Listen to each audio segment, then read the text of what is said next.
नमस्कार विद्यार्थी मित्रांनो, डॉक्टर सुशील स्पॉटलाईट या आपल्या यूट्यूब चॅनलवर तुमचं सर्वांचं स्वागत आहे. आज आपण संसद जे आहे तर त्या संबंधीची सिरीज सुरू करतो. म्हणजे पॉलिटीची सिरीज आपली चालूच आहे आणि त्याच्यामध्ये संसद जी आहे ती पूर्ण आपण त्याच्यातले महत्त्वाचे फॅक्ट एक्झाम ओरिएंटेड समजून घेऊयात.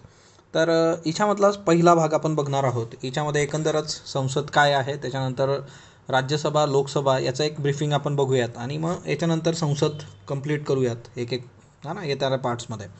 तत्पूर्वी डॉक्टर सुशील स्पॉटलाईटला टेलिग्रामवर फॉलो करायला डिस्क्रिप्शनमधली लिंक तुम्ही वापरू शकता आणि फेसबुकवरही आपला ग्रुप आहे, तिथेही फॉलो करू शकता. तर बघूयात संसद किंवा पार्लियामेंट. ओके, आता संसद किंवा पार्लियामेंट जे आहे तर याचा जर तुम्ही विचार केला तर याच्या संबंधित बेसिक गोष्टी काय आहेत. सगळ्यात पहिली गोष्ट जी आहे ती म्हणजे काय की आपण जे पार्लमेंटरी फॉर्म ऑफ गव्हर्नमेंट घेतलेला आहे त्याला वेस्ट मिन्स्टर मॉडेल म्हटलं जातं. जे सगळं मॉडेल आहे आपलं ते ऑब्वियसली जे बेस्ट आहे ते ब्रिटनवर आहे ना. ब्रिटनची पार्लमेंट आणि त्याच्याशी रिलेटेड इश्यू. संसदेचा जर विचार केला तर याच्यामध्ये जे कलम आहेत आर्टिकल 79 to 122 79 ते 122 कलम जे आहेत ते संसदेशी संबंधित आहे. पार्ट 5 म्हणजे संसदेतला भाग 5 जो आहे तो याच्याशी संबंधित आहे. तर एवढ्या बेसिक गोष्टी आहेत पार्लमेंट संबंधीच्या. आणि याच्यानंतर ऑर्गनायझेशन ऑफ पार्लमेंट नावाची गोष्ट जर तुम्ही बघितली की संसदेमध्ये कोण कोण येतं तर मग सिम्पल आहे. संसद काय असते, लोकसभा अधिक राज्यसभा अधिक प्रेसिडेंट म्हणजे राष्ट्रपती. ओके, तर यांची मिळून जी होते ती पार्लियामेंट होते. तर हाही प्रश्न बऱ्याच ठिकाणी येतो. सिम्पल आहे, लोकसभा राज्यसभा आणि पार्लमेंट. आता याच्यामध्ये एक गोष्ट आहे की लोकसभा राज्यसभा ही जी नावं आहेत, मराठी नावं किंवा याला तुम्ही हिंदी नेम्स, ॲक्च्युली हे हिंदी नावं आहेत. हे कधीपासून आपण हे ॲडॉप्ट केलं आहे, 1954 पासून. ओके, अदरवाईज हे काय आहे तर लोकसभा म्हणजे काय होतं, लोअर हाऊस है ना. हे जे आहे ते लोअर हाऊस आहे आणि राज्यसभा जे आहे ते अप्पर हाऊस आहे असं याला म्हटलं जातं. हिंदी नावं 1954 पासून आपण लोकसभा राज्यसभा घेतलेली आहेत, तर ती एक लक्षात ठेवा. आता प्रेसिडेंट जो आहे तो कुणाचाही मेंबर नसतो है ना, नॉट मेंबर ऑफ लोकसभा और राज्यसभा है ना, पण तरीसुद्धा तो पार्लमेंटचा भाग आहे, इंट्रिगल भाग आहे. त्याचं रिझन आहे की सगळ्यात महत्त्वाची गोष्ट, कुठलंही बिल पास करायचं असलं तुम्हाला तर ते प्रेसिडेंटशिवाय होऊ शकत नाही है ना. प्रेसिडेंटची असेंट लागतं तुम्हाला बिल पास करण्यासाठी है ना, प्रेसिडेंट्स ॲसेट, त्याची परवानगी लागते, असेंट है ना. तर हा एक महत्त्वाचा मुद्दा आहे. त्याच्यानंतर दुसरे काही महत्त्वाचे अधिकार जे आहेत की प्रेसिडेंटच्या बाबतीमध्ये प्रेसिडेंट काय करू शकतो की इन केस ऑफ पार्लमेंट संसदेला है ना समन पाठवणं, त्याच्यानंतर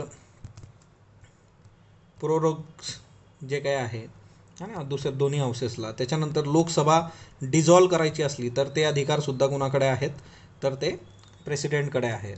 त्याच्यानंतर तो ऑर्डिनन्स इश्यू करतो. ऑर्डिनन्स इश्यू करणं जे आहे ते खूपच महत्त्वाची सर्वात महत्त्वाची लेजिस्लेटिव्ह पॉवर आहे प्रेसिडेंटची. ऑर्डिनन्स इश्यू करणं, दोन्ही ॲड्रेस करणं दोघी हाऊसेसला, तर या सगळ्या गोष्टी आहेत आणि त्याच्यामुळे तो इंट्रिगल पार्ट आहे. ही सगळी सिस्टीम जी आहे ती दोन देशांचा जर तुम्ही विचार केला, एकीकडं ब्रिटन आहे आणि दुसरीकडं अमेरिका आहे किंवा US आहे, या दोघांचा जर विचार केला तर आपली जी सिस्टीम आहे ती ब्रिटनच्या जवळ जाणारी आहे, अमेरिकेला नाही. म्हणजे ब्रिटनमध्ये जर तुम्ही बघितलं तर तिथली पार्लमेंट काय आहे, crown plus upper house plus house of common किंवा लोअर हाऊस. ओके, म्हणजे क्राऊन कोण आहे तिथं तर क्राऊन म्हणजे काय, क्वीन. हे ब्रिटनमधला फंड आहे. अमेरिकेत तसं नाही आहे. अमेरिकेमध्ये सरळ सरळ जे आहे त्यांची काँग्रेस जी आहे ती सिनेट, अप्पर हाऊस आणि लोअर हाऊस जे असतं house of representatives. So upper house plus lower house है ना, हे मिळूनच त्यांची पार्लमेंट होते. मुद्दा असा आहे या सर्व ह्याच्यामध्ये की पार्लमेंटरी सिस्टीम जी आहे तिच्यातला सगळ्यात महत्त्वाचा दुवा जो असतो की लेजिस्लेटिव्ह म्हणजे कायदेमंडळ जे आहे तुमचं, आणि दुसरी महत्त्वाची गोष्ट जी आहे ती म्हणजे एक्झिक्युटिव्ह. तर हे दोघं इंटरडिपेंडंट असतात. कार्यकारी मंडळ, कायदेमंडळ हे दोन्ही एकामेकांशी संबंधित आहेत पार्लमेंटरी सिस्टीममध्ये. पण इन केस ऑफ अमेरिका हे दोन्ही सेपरेटेड आहेत. ओके, आणि तोच महत्त्वाचा मुद्दा आहे की त्याच्यामुळे इथं प्रेसिडेंट जो आहे तो पार्लमेंटचा भाग नसतो. तर हा मुद्दा एक थोडा लक्षात ठेवाल. इथून पुढचा जो मुद्दा आहे आपला तो राज्यसभेसंबंधीचा आहे की आपली जी राज्यसभा आहे ती राज्यसभा आणि तिचं कंपोजिशन आपण बघणार आहोत. या कंपोजिशनमध्ये सगळ्यात महत्त्वाचा जो मुद्दा आहे तो म्हणजे राज्यसभेच्या एकूण सीट्स आहेत 250. या 250 पैकी ज्या आहेत 238 सीट ज्या आहेत, तर हिच्यामध्ये जे रिप्रेझेंटेटिव्ज असतात तर ते स्टेटचे ॲज वेल ॲज युनियन टेरिटरीज, केंद्रशासित प्रदेश आणि स्टेट, आणि जे 12 आहेत ते नॉमिनेटेड असतात. हे कोण नॉमिनेट करतं? प्रेसिडेंट नॉमिनेट करतो. ओके, म्हणजे आता 12 जे आहेत नामनिर्देशित, पण ॲक्च्युअली आताची परिस्थिती जर बघितली तुम्ही राज्यसभेची, तर तिच्यामध्ये किती आहेत ॲक्च्युअल? 245 आहेत.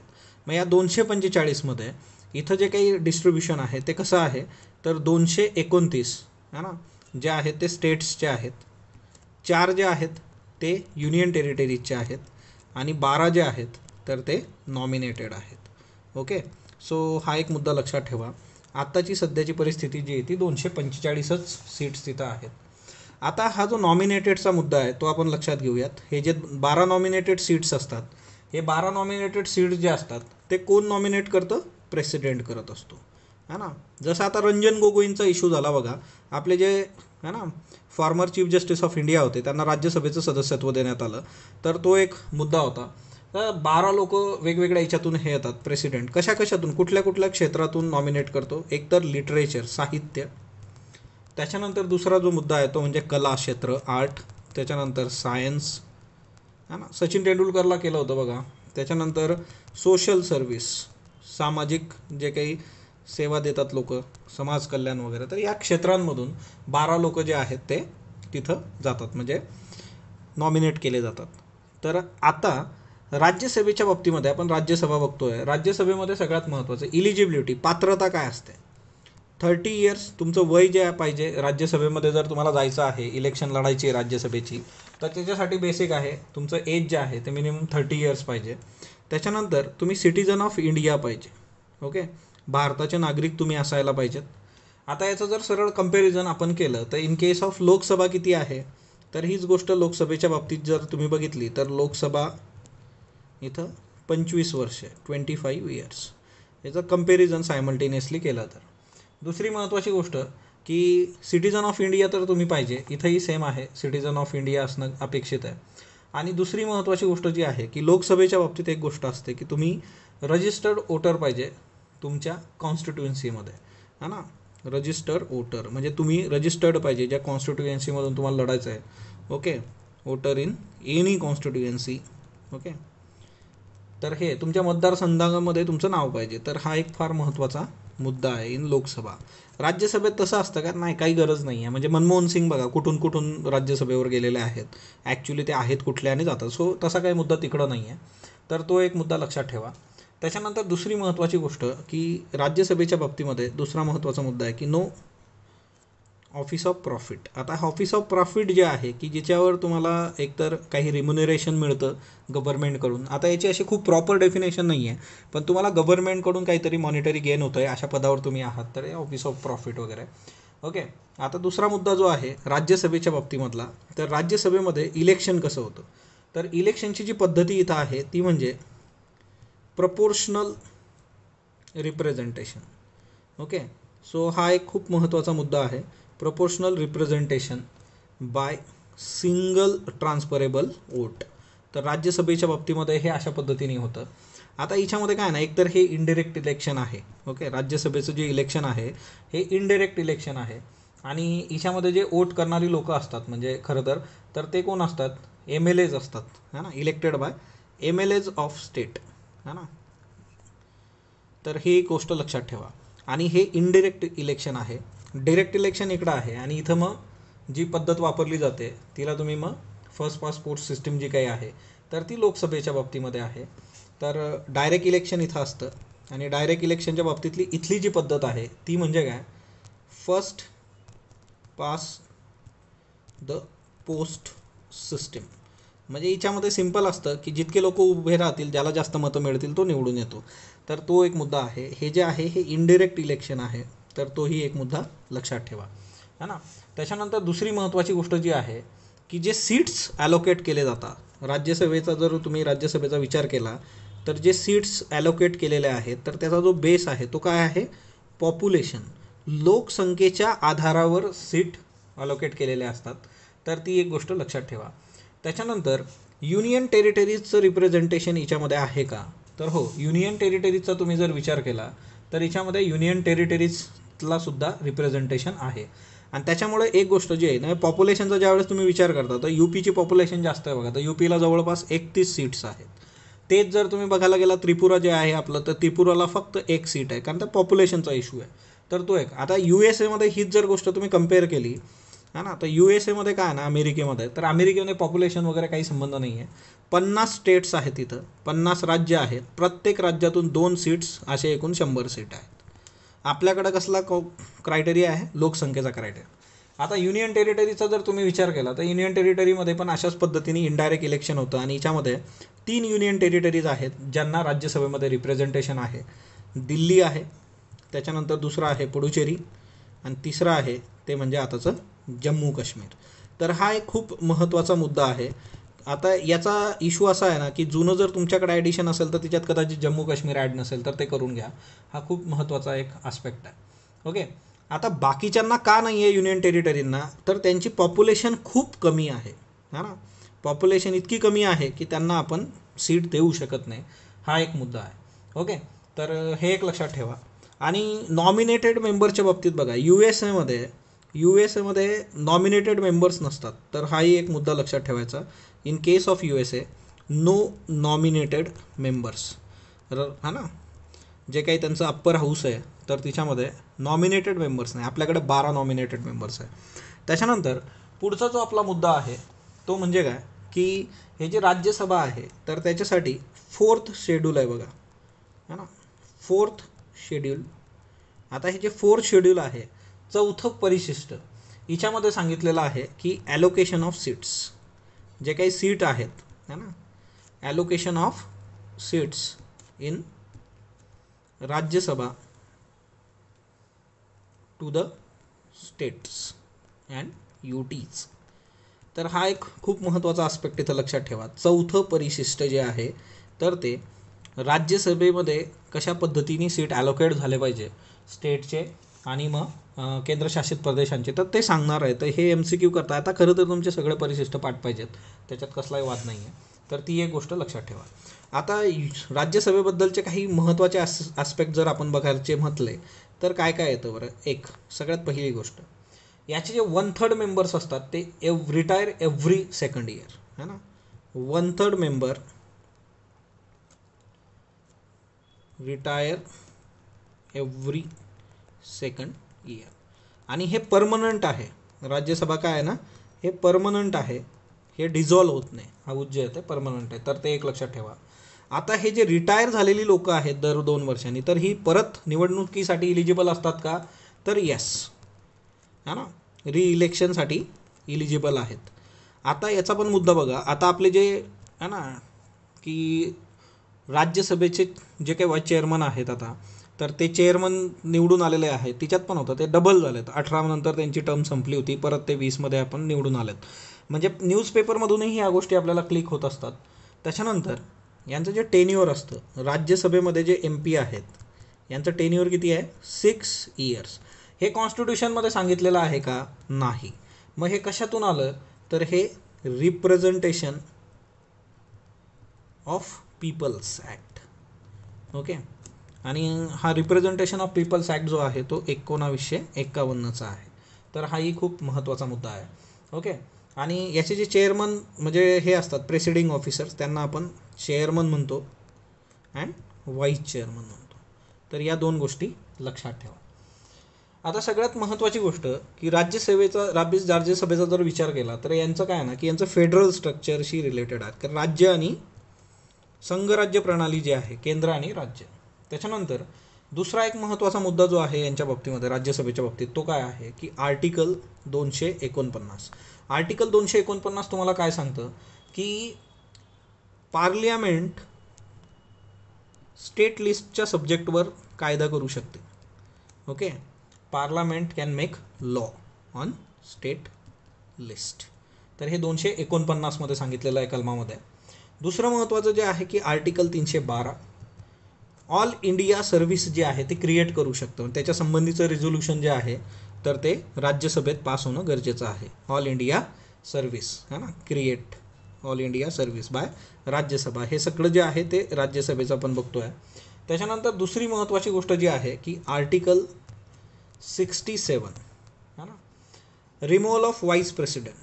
तर रिमूव्हल ऑफ व्हाईस प्रेसिडेंट जो मुद्दा आहे की आपले जे उपराष्ट्रपती असतात त्यांना जर पदावरून हटवायचं असलं तर त्यासंबंधीचं रिझोल्युशन जे आहे ते राज्यसभेमध्ये तुम्हाला आणावं लागतं.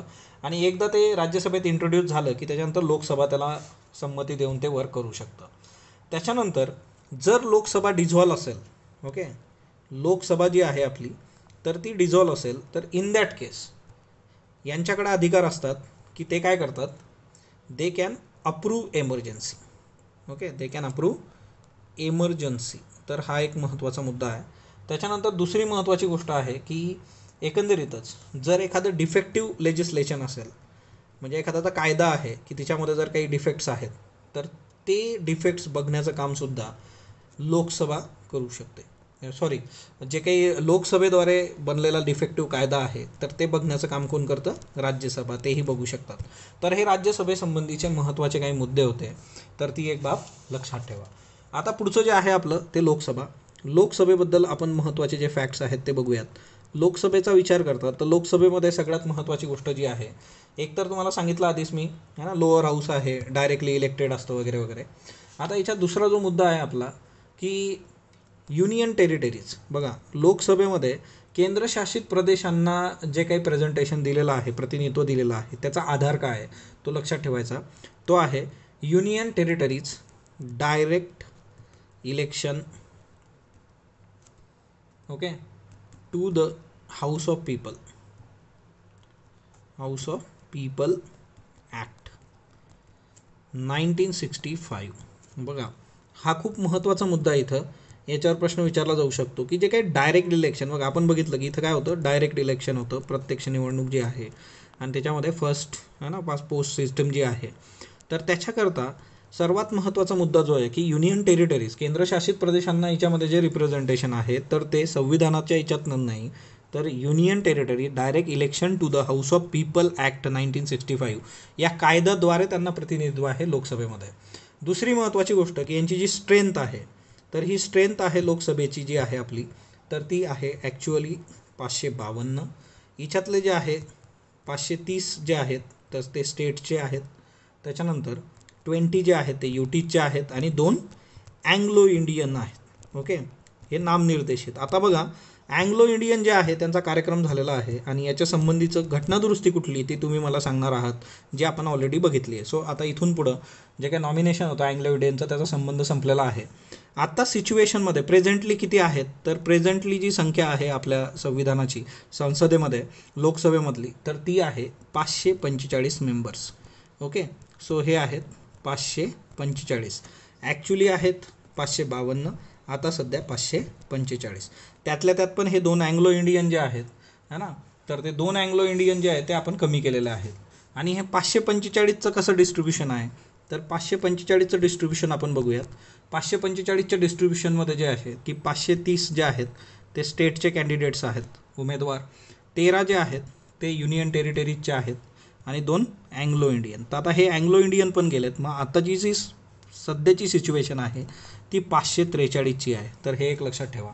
त्याच्यानंतर दुसरी महत्त्वाची गोष्ट जी आहे ह्या सर्व याच्यामध्ये की एकंदरीतच याच्यासाठी स्पीकर असतात. बघा, प्रेसिडिंग ऑफिसर जे आहेत ते स्पीकर आहेत. प्रेसिडेंट जो आहे तो डिझॉल्व करू शकतो ॲट एनी टाईम, हे पण एक लक्षात ठेवायचं. President can dissolve Lok Sabha. Okay, तर हा एक महत्त्वाचा मुद्दा आहे, ॲट एनी टाईम. तर हा पण एक मुद्दा लक्षात ठेवायचा. त्याच्यानंतर दुसरी महत्त्वाची गोष्ट आहे की एज ऑफ वोटर. आता जे काय मतदान केलं जातं तर एज ऑफ वोटरचा जर विचार केला तुम्ही तर एकंदरीतच आपलं जे आहे ना संविधान आहे आणि संसदेसंबंधीचा जो इश्यू आहे तर तिच्यामध्ये 61वा कॉन्स्टिट्यूशनल घटनादुरुस्ती ॲक्ट जो आहे आपला तो लक्षात ठेवायचा. 61st है ना कॉन्स्टिट्यूशनल अमेंडमेंट ॲक्ट. हा अमेंडमेंट ॲक्ट झाला होता 1988मध्ये. याच्यानुसार जे वोटिंगचं एज होतं ते आधी 21 होतं, तिच्यावरून ते 18 करण्यात आलेलं आहे, 18 इयर्स. तर हा एक मुद्दा महत्त्वाचा लक्षात ठेवा. त्याच्यानंतर दुसरा जो महत्त्वाचा मुद्दा आहे याच्यामध्ये की याच्यामध्ये लोकसभेचा विचार करता याच्यामध्ये SC आणि ST साठी रिझर्व सीट असतात. ओके, रिझर्वेशन एक्झिस्ट, हे राज्यसभेत नाही. तर ही एक बाब इथं लक्षात ठेवायची. हा प्रश्न MCQसाठी नक्की विचारला जातो, बऱ्याचदा विचारला गेलेला आहे ना. सो ती एक बाब लक्षात ठेवा. त्याच्यानंतर जे काही मतदारसंघ असतात त्याच्यासाठी आपल्याकडे डिलिमिटेशन कमिशन आहे. ओके, डिलिमिटेशन कमिशन, तर तोही एक मुद्दा लक्षात ठेवायचा. डिलिमिटेशन कमिशन आपण घेतलेलं आहे ऑलरेडी. दुसरी महत्त्वाची गोष्ट जी आहे, 42वी जी घटनादुरुस्ती आहे, 42nd कॉन्स्टिट्यूशनल अमेंडमेंट ॲक्ट, त्या 42nd कॉन्स्टिट्यूशनल अमेंडमेंट ॲक्टनी काय केलेलं आहे की ज्या सीट्स होत्या लोकसभेमधल्या त्या फ्रीज केलेल्या आहेत 2026पर्यंत. आता मुद्दा असा होता की आपण या सीट्स कमी जास्त करू शकत होतो, पण एकंदरीतच पॉप्युलेशन पॉलिसी जी आहे आपली त्याच्यानुसार पॉप्युलेशन आपण स्टेबलाइज करण्याकडे आणि त्या सगळ्या गोष्टी पॉझिटिव्ह सकारात्मक होत आहे. सो आपल्या ज्या सीट्स आहेत लोकसभेच्या ते 2026पर्यंत फ्रीज आहेत आणि त्या कुणी करून ठेवलेल्या आहेत की 42व्या घटनादुरुस्तीने. ॲक्च्युली ते 42व्या घटनादुरुस्तीने यांना 2000पर्यंत फ्रीज केलं होतं. त्याच्यानंतर 84वी घटनादुरुस्ती जी झाली कॉन्स्टिट्यूशनल अमेंडमेंट ॲक्ट, तिने याला 2026पर्यंत फ्रीज करून टाकलेलं आहे. तर ही एक गोष्ट लक्षात ठेवा. आणि 87वी घटनादुरुस्ती जी आहे याच्यामध्ये, तर त्या 27व्या घटनादुरुस्तीने डिलिमिटेशन कमिशन जे आहे, आता डिलिमिटेशन कमिशन जे आहे की मतदारसंघाच्या ज्या बाउंड्रीज आहेत आणि त्या सगळ्या गोष्टी, तर 2001च्या सेन्ससच्या बेसिसवर त्या कराव्यात असं या 87व्या घटनादुरुस्तीने आपल्याला सांगितलेलं आहे. आता सगळ्यात महत्त्वाची गोष्ट जी आहे की स्पेशल पॉवर्स काय असतात लोकसभेच्या. एक, मनी बिल जे असतं ते मनी बिल फक्त तुम्ही लोकसभेत आणू शकता. Okay, so money bill at Lok Sabha. त्याच्यानंतर जे काही महत्त्वाचे मोशन्स आहे, म्हणजे फॉर एक्झाम्पल नो कॉन्फिडन्स, अविश्वास प्रस्ताव जो आहे लोकसभेत, सेन्सर मोशन जे आहे लोकसभेमध्ये. त्याच्यानंतर दुसरं जे आहे की ॲडजॉर्नमेंट. ओके, आता याच्यावर सिम्पली प्रश्न विचारले जातात नेहमी है ना, की ॲडजॉर्नमेंट किंवा कट मोशन जे आहे, हे सर्वच्या सर्व गोष्टी ज्या आहेत त्या फक्त ॲट लोकसभाच होतात. हा आता खूप महत्त्वाचा आस्पेक्ट आहे. No confidence motion, censure, adjournment, cut motion हे सगळं लोकसभेत होतं है ना. आणि त्याच्यानंतर दुसरी महत्त्वाची गोष्ट जी असते की स्पीकरच्या बाबतीमध्ये की जे जॉईंट सिटिंग असते है ना, काल आपण अमेंडमेंट प्रोसेस बघितली, त्याच्यासाठी जॉईंट सिटिंग, संयुक्त सभा होत नाही, पण जॉईंट सिटिंग जी आहे ती कोण चेअर करतं, स्पीकर करतो. आणि याची सगळी प्रोसिजर जी असते ती लोकसभेनुसार चालते, तर ती पण एक बाब लक्षात ठेवा. त्याच्यानंतर दुसरी महत्त्वाची गोष्ट जी आहे की जर नॅशनल एमर्जन्सी असेल तर ती डिसकंटिन्यू करण्यासाठी, ओके, डिसकंटिन्युअन्स ऑफ नॅशनल एमर्जन्सी, तर ते कोण करतं, ऑनली लोकसभा. ओके, तर हा एक खूप महत्त्वाचा आस्पेक्ट आहे. जर राष्ट्रीय आपत्ती ज्याला आपण ना इमर्जन्सी सिच्युएशन असेल आणीबाणी, तर ती फक्त आणि फक्त म्हणजे नॅशनल एमर्जन्सी काय आर्टिकल 352, तर ती लोकसभाच करू शकते. तर हे एक्झाम ओरिएंटेड काही महत्त्वाचे इश्यू आहेत, असेच आपण पार्लमेंट डिस्कस करत राहूयात. तर स्पॉटलाईट बरोबर जोडलेलं राहा. स्पॉटलाईटला लाईक करा, शेअर करा, सबस्क्राईब करा. धन्यवाद विद्यार्थी मित्रांनो.